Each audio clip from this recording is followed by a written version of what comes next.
Gentlemen, y'all strive for gold in your life, right? Gold medals, gold watches, gold everything. However, there is a certain type of man who goes the extra mile. He walks with confidence of a lion and he giggles in the face of danger. He's a big, hairless winning machine, and when he unzips his pants, he sees platinum. That's right. Manscaped would like to announce that their biggest and best ultimate hygiene bundle, the Platinum Package 4.0, is now available worldwide. JT, Manscaped is the leader in below-the-waist grooming. Now trust them with your whole hygiene routine. Amazing. Amazing. Give this man the Academy Award. This is the real deal, guys, but in seriousness. No, it's great. It's actually great. We got the Platinum 4.0 package. They sent it to us. Yes. We've both been using it. Yep. And I believe that for a hairy gentleman, you had success. I did. When I was on the road and I was traveling overseas, it was actually awesome. Not surprisingly, but, I also get a bit hairy shoulders, hairy forearms. It just across the board, the thing that really I loved was is really quick. And battery life was great. And it's a compact little unit. It does the business. Yeah. It was really good. I'm a fan. Like I didn't know what to expect at first, but now I'm like total convert. It's really good. I'm exactly the same. And look, so you guys know what's up. Manscaped have partnered with us to sponsor the show. So we'll be plugging them on the show, the audio version and also the YouTube one. And we're super stoked to do that because we both use the product. I actually used it before they sent us the 4.0 package, and I've always been a supporter of it. I like staying clean and tidy, and Manscaped helps me do that. So check it out. You too can have this same level of hygiene. You can get 20% off and free shipping when you use the code GRIZZLY at manscaped.com. That's 20% off with free shipping at manscaped.com. It's time you enjoyed the finer things in life. Get yourself a platinum package for your platinum package.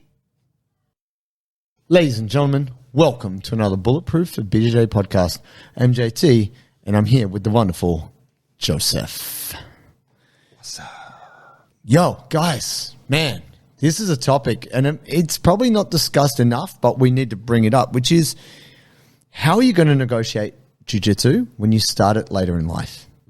More people are training jiu-jitsu. This is awesome. But if you've already got a whole career, a whole half a lifetime's worth of injuries in you, and you start jiu-jitsu, that's wild. Like I had a guy who I used to train judo with, and he had done rugby, blown out both his knees doing rugby, did powerlifting, blew out another knee and a shoulder doing, and then he said, I just wanted to do something, it's less impact, like more low key. I started judo. I was like, what? What are you doing? Madman. And that's the funny thing, you kind of get the bug. However you find jiu-jitsu, it's later in life, but you're like, how good is it? It's like our friend Fard, who's had a double knee reconstruction, like every ligament in both knees. Oh, shit. From a motorbike accident.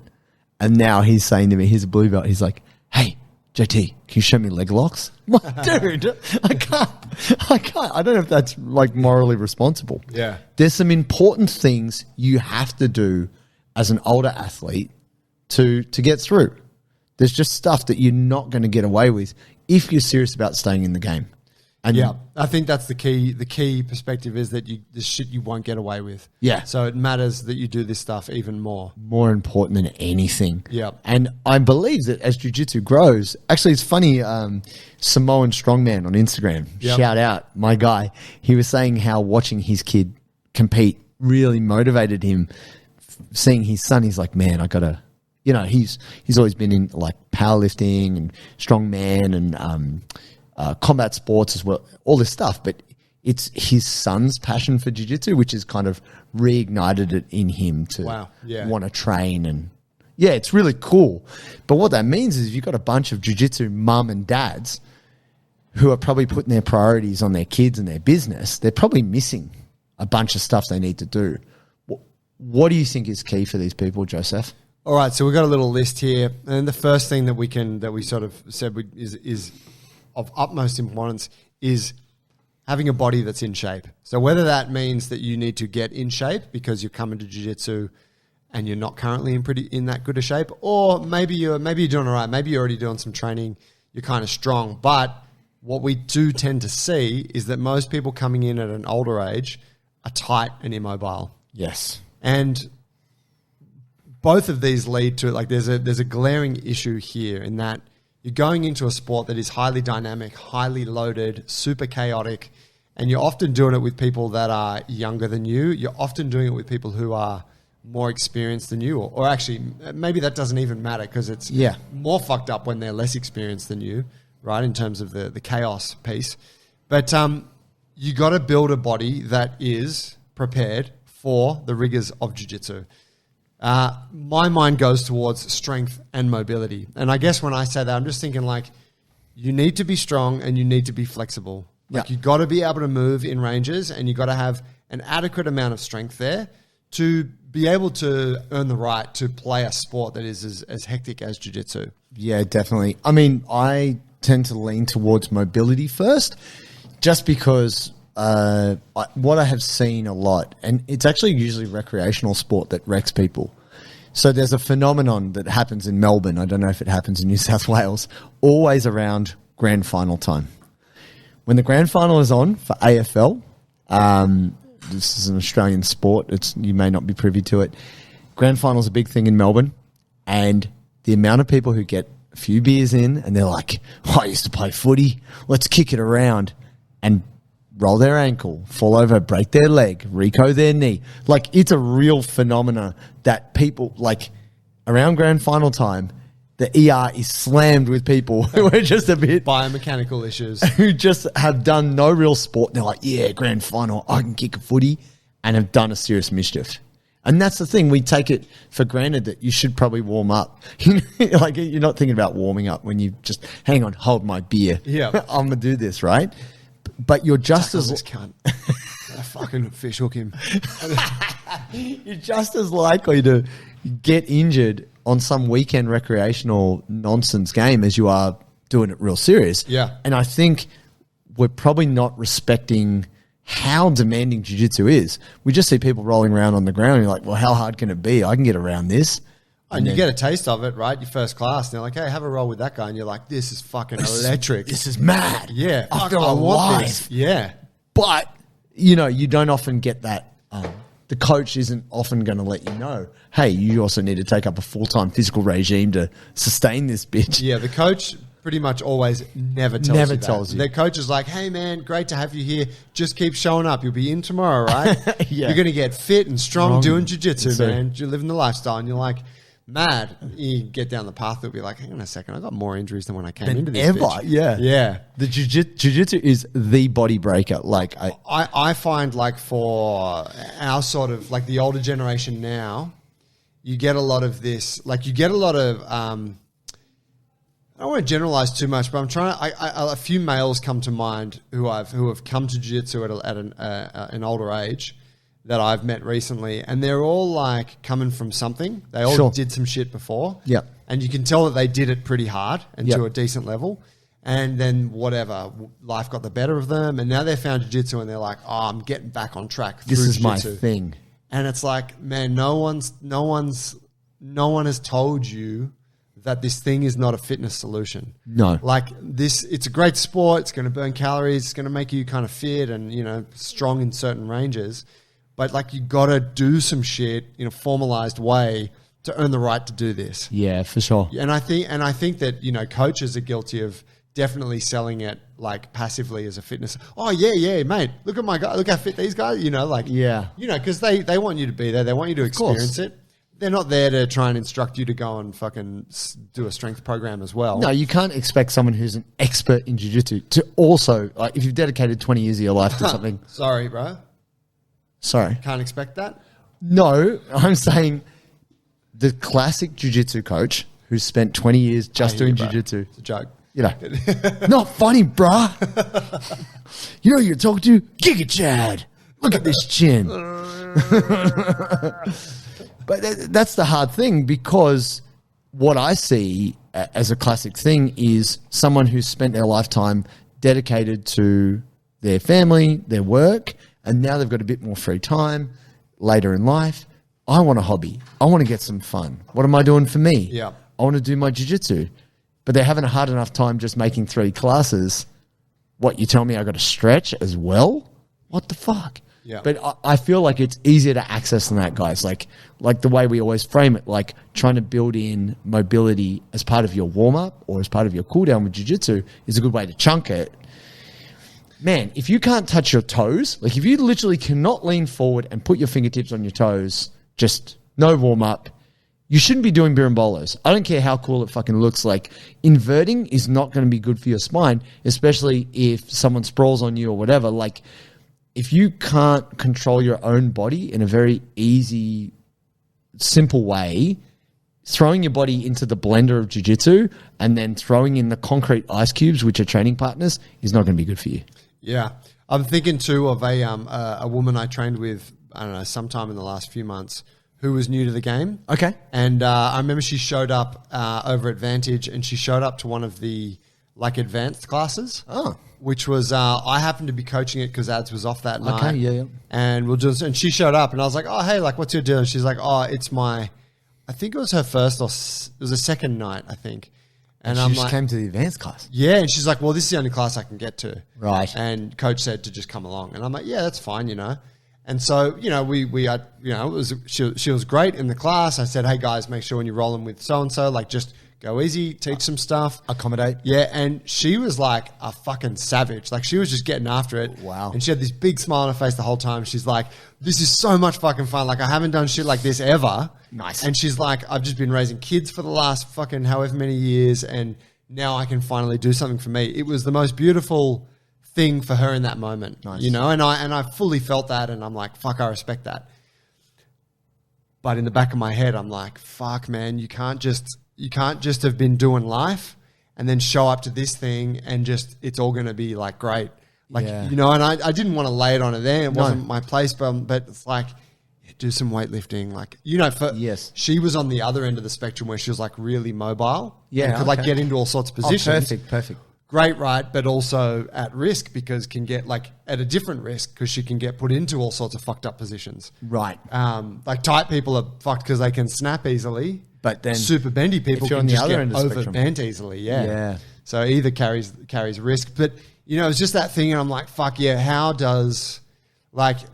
When does that transition come where that woman is told, hey man, if you're obviously really enjoying this shit, you need to now like be a bit more responsible about it. We need you to start doing some stuff. Yeah. I guess that's why we do this podcast and we do our. Yeah. Well, I mean, if you're listening to this right now, lady, man, whoever you are, you have to. It's pretty important for you to hear this. These are the words of advice. If you're 3 to 6 months into jiu-jitsu, get yourself lifting, get yourself stretching.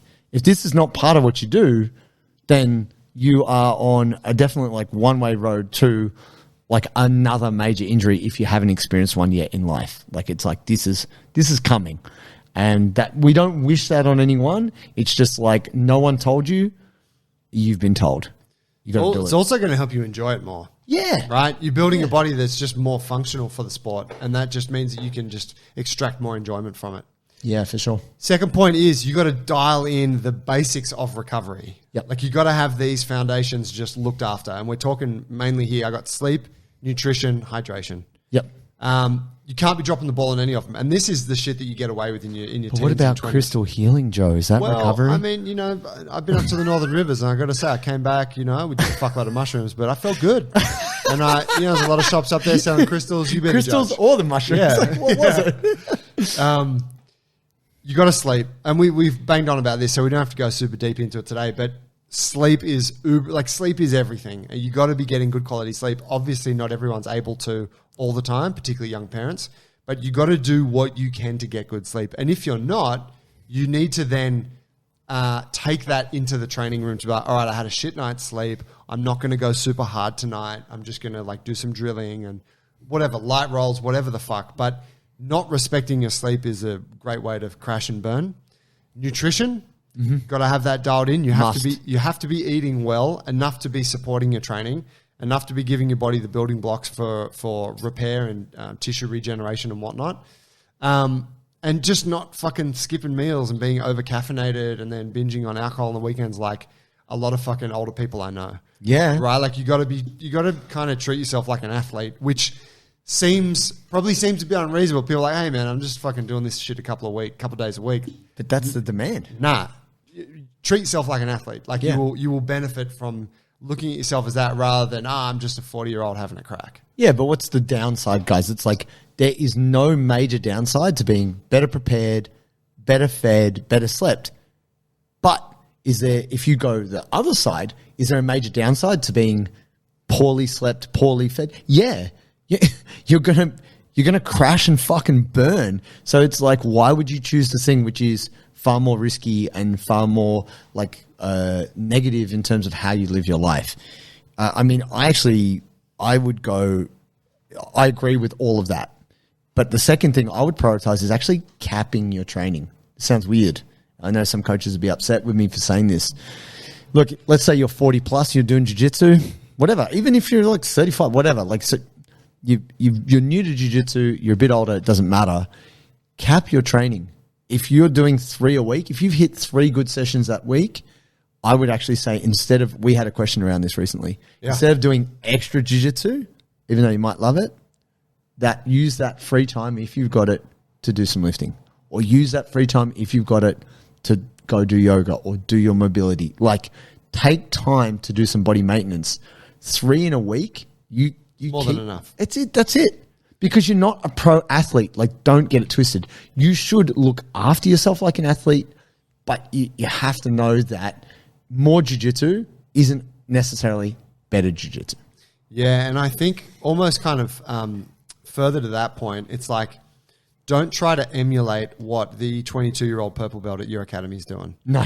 Which is a very easy thing to do. Even though you want to kill that motherfucker because he's an uppity and young your time bastard. is coming. We guarantee you will get soon. him. You'll get him. But the thing is, like, naturally we have those high performers at the academy, and they're usually people who are a bit younger because they got time and they got energy, and they can turn up like 2 times a day every day of the week.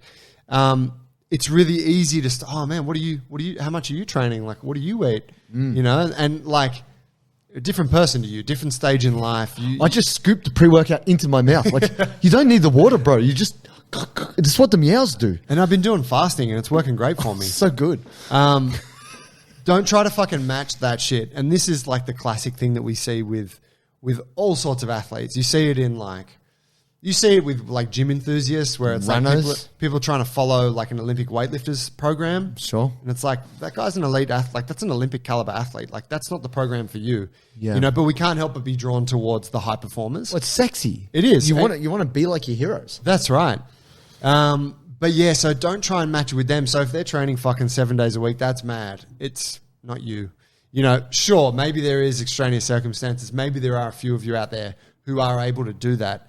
But the thing is that it's not about time allocation only. It's also about what you can recover from. And if you're training 6, 7, 10, 12 times a week, that fucking demands a lot of recovery energy. And for someone who is a bit older and has more responsibilities in life, it is very hard to actually come up with that recovery surplus. Yes.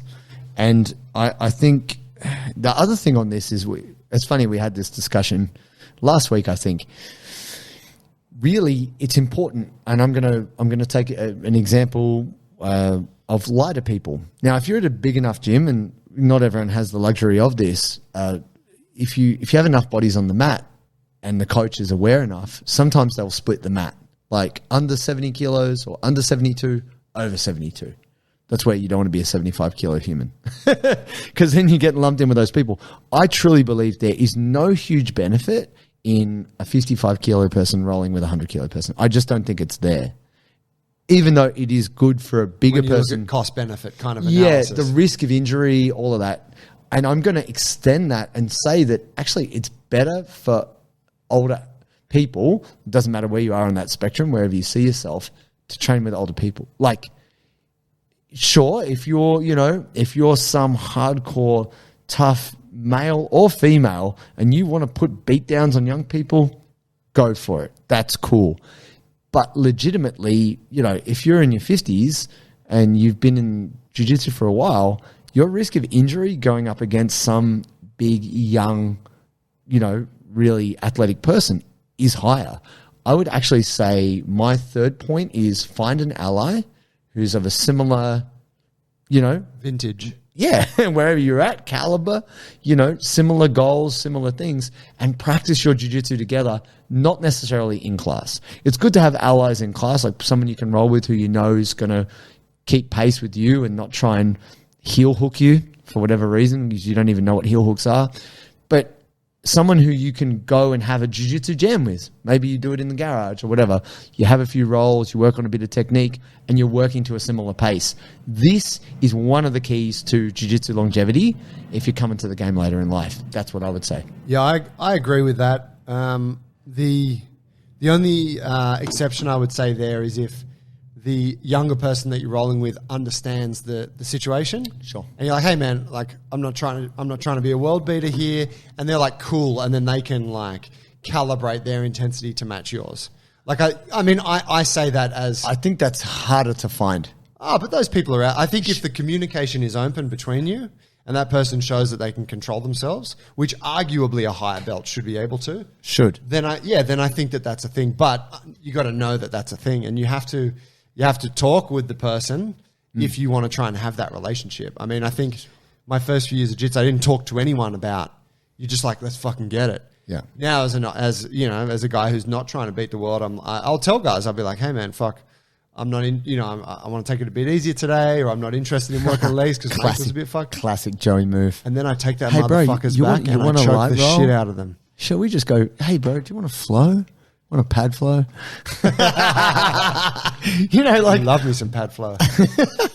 Heavy flow. But the other side of that I was going to mention, so there's this timeline I feel that occurs in jits, and when you're new to it, you're kind of seeing everything through rose-colored glasses, and it's all fucking awesome and so much fun. You're oblivious to and you're just throwing yourself into the fire. And I see people who are starting at an older age these days who are 2-month white belt. Guy might be 50 years old. Sure. Might have I can think of one guy who got a finance background, so pretty stressful, kind of high intensity kind of life and work life and stuff. And now in jits and just fucking throwing himself into it. Yeah. And he's throwing himself into it like I did when I started when I was 24. Yeah. And it's like, bruh, like you can't do that at 50. Nope. Right? And that's a really important thing to acknowledge. Like you can't be oblivious to this shit. I mean, you can be and you will pay a price for it, but it would be really helpful to your journey, and I'm sure to you as an individual, if you are a bit older, to just recognize, okay, I can't just go in with like reckless abandon. I'm not scrapping. Like it's not what it's about for me. You have to take a more kind of relaxed, slower, methodical, technical approach. Yeah, but that's so hard because when the adrenaline, so hard. But when the adrenaline hits, Joe, when you feel electric, when I see red, man, bodies hit the floor. Hit the floor. I knew that was coming. I knew it was coming. Yeah, it's a big fucking art. I mean, we're talking about this shit, like basic shit that we're always talking about, but it's so hard to do, right? Because you feel alive. Like, I think that's why people love jiu-jitsu. When the adrenaline hits and you actually have a bit of an idea of what you're doing, and you haven't felt this good since my wedding day. Just banging. But the body's moving well. The brain's engaged. It's such a intense and amazing experience. You just want that. Like you feel that and you're like, I just want that all the fucking time. Yeah, give it to me. Yeah, but like chasing the dragon, all great heroin hits. There is the come down, and next thing you know, you're selling your apartment to keep up your jits habit. I think the thing is, because no one tells you, and you just touch this magical thing, you're like, just give me more of that. I don't care about that other stuff. Yeah. I haven't got time for it. Like we were saying about so we had an interesting discussion recently about the growth. We were talking about having a growth mindset, a fixed mindset. We had that whole chat about how you approach things mentally, and you talked about our good friend John Marsh saying, I don't totally agree with that, because you get some people in a certain avenue of their life, they'll have that growth mindset, whether they're a CEO or a business owner or whatever there is. But then when you ask them about their health, they have a very fixed mindset. Yeah. And we were talking more about the idea of bandwidth. Yep. That when you give all of your bandwidth to openness to something, you don't have the bandwidth to be open about other things. Yeah. And even though you might have somebody who's very progressive and open-minded about other things, when it comes to jiu-jitsu, people are like, it's just jits. Don't worry about weights. Don't worry about that. I just want to roll. Just let me taste the magic. Yeah. And actually the truth of it is there's more to it. You as somebody, and I'm saying this, I'm 40 in 6 months, right? But Fortunately, I've spent 20 years living in the gym, so I'm still in good nick. Whatever, like if you haven't looked after your body for 20 years and now you're putting it in the fire, that's, you know, we don't want to see people getting injuries. We want to see people later in life coming to jiu-jitsu, having a good time, and legitimately saying, I'm 40 years old, I believe I can get a black belt. I'm not going to just injure myself and fall off. Man, it's a hard thing to ask of people, but it's necessary. The thing, someone that commented on the YouTube recently, I'm trying to remember, they were saying that they kind of feel a bit in a shit position because they've gone to a new academy. They're an older practitioner. I'm not sure how much experience they have, but they're saying that the coach is really trying to push them into just matching the intensity and the competitive nature of all the other people training there. And he's like, man, I'm like, it's not me. Like they're kids and, you know, and I think that just points to a really important thing, which is finding the place that's right for you. The right culture. Yeah, it's like, and that doesn't mean that at your gym there might not be savages that are getting after it, but it just means that the coach and the other practitioners all understand that there's a diversity in types of people here. Yeah. People are at different stages of the timeline. I remember when I was training in Brazil, I met a guy, actually met him at a juice bar. I ordered some shit like after training. Yeah. I ordered a juice or whatever, and this guy was like, "Oh, you got great Portuguese, man." And I was like, "Oh, thanks, man." And he was like another jiu-jitsu guy standing next to me. He was 55, right? And he started training jiu-jitsu at 50. Wow! And he'd just gotten his black belt. Whoa! Yeah! Wow! Yeah, he was a Brazilian originally, but he'd been living in the States for years. I think down in Florida. Wow! And he was a dude. I think we hung out and like had a coffee and a juice together, and then parted ways. But he was just telling me like about what it's been like for him and how his coach was always really respectful of his age and how that was always factored into it, and how sometimes it made him feel a bit awkward because he didn't want special treatment, but he also understands that it was what allowed him to get to where he got. Yeah. He also felt that he was given his black belt a bit prematurely, and he felt like it was kind of an old guy gift. Oh, okay. You know, but all that aside, it was just an example of someone that had a really great experience with it, started at an older age, and was able to reach, you know, the height of jiu-jitsu, right? Yeah, definitely. I just look at it very simply, and you know, as the body ages, the hormones don't work as well, and we take wear and tear. They work well for Joe Rogan. Hey, get that TRT, baby. When you own a supplement company and you have a very successful podcast, you can afford all the Liver King drugs in the world. Something 15 grand a month. That's a minimum commitment. Get that growth hormone. What I want to say is this. If you're not spending time strengthening your ligaments and tendons, then you can't expect them to be strong. In the same way, if you don't spend time stretching your muscles, moving your body, moving your joints, you can't expect them to move well. If you then willfully shake hands with somebody, and that handshake means, I agree that I'm going to allow you to bend my body until it breaks or until I say stop, and you're bigger and stronger than me and you're going to overpower me. We put a lot of trust in jiu-jitsu. We trust our training partners. It's a beautiful thing. But sometimes your elbow snaps before you think, I'm good here. They're cranking, and then pop, it's gone. They didn't do anything wrong. You underestimated your body, and then now you're injured. The more surgeries you have later in life, the shorter your life will be. Your quality of life will diminish. So this is the misconception. We've talked about it before. I'm not going to go into it too deeply. We want to make sure that you're doing as much jiu-jitsu as you can. You're loving it. Life's awesome. That's what we want for everyone. And so we've got to do these key things. I got one last point here, which is, where the fuck is it? Oh, yeah. Respect your injuries, because you are going to get injured. So you got to respect them. You got to look after them, right? Don't just turn a blind eye and train through it. And have a good physio on the side. Oh, yeah. So have someone who knows what you're doing, have someone who understands jiu-jitsu, maybe even does a bit of it themselves. Yeah, that's always helpful. And who you trust as a physiotherapist or osteopath or, you know, whatever the person, the body worker is. Body mechanic. That you, have a relationship with. And consult with it. You get an injury, don't fucking ask your coach. Don't ask the purple belt. Don't go to the doctor. Just go to the fucking physio. Say, hey man, my back's hurt or my elbow's fucked. Can you tell me what to do? And do what the fuck they tell you, because, man, people cut that shit short and then they end up with the dodgy elbow, and then the dodgy elbow becomes a really fucked up elbow, and then you also get a little knee thing, and this shit compounds over time. Versus if you just look after it at the time, then that thing never comes back to bite you down the track. Straight up. There's a big one there. Hope you guys enjoyed that. If you're watching this on YouTube, thank you. Please keep leaving us your comments. We love to hear from you guys. If you're listening to us through a podcast app, please do us a favor, leave us a review, give us 5 stars. It helps to support the show and get it out there, and we really appreciate you guys showing us that love. And of course, if you want some guidance with your strength and or mobility training, we got you. Go to bulletproof4bjj.com, sign up for a free trial of the program, and if you use the code BJJ Podcast, you'll get 20% off your subscription. See you next week. Awesome.